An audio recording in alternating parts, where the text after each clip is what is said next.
पापा देखो ये छोटा भिखारी कितना गंदा है। खिलौना लो और चलो, कहीं हमारे कपड़े गंदे ना हो जाएं। फुगुई जी ये रहा आपका ट्रांसफॉर्मर्स वाला खिलौना। ठीक है बेटे, चलो जल्दी चले, इस भिखारी से दूर ही रहना। तुम लोग अभी तक गए नहीं? मेरे प्यारी बेटे, मुझे देखकर इग्नोर मत करना। अगर तुम इस बार किसी भी पेपर में पास होना चाहते हो तो मैं तुम्हें पास जरूर करूंगी बेटे। तुम्हें मेरा एक छोटा सा काम करना होगा।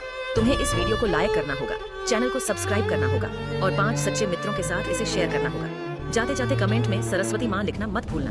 आंटी आपने तो कहा था कि ट्रांसफॉर्मर्स खिलौना नहीं है, फिर उन्हें कैसे मिल गया? ट्रांसफॉर्मर्स बहुत महंगे हैं, तुम्हारी फटीचर हालत देखकर नहीं लगता तुम खरीद पाओगे। हमारे पास पैसे हैं, हम इसे खरीद सकते हैं।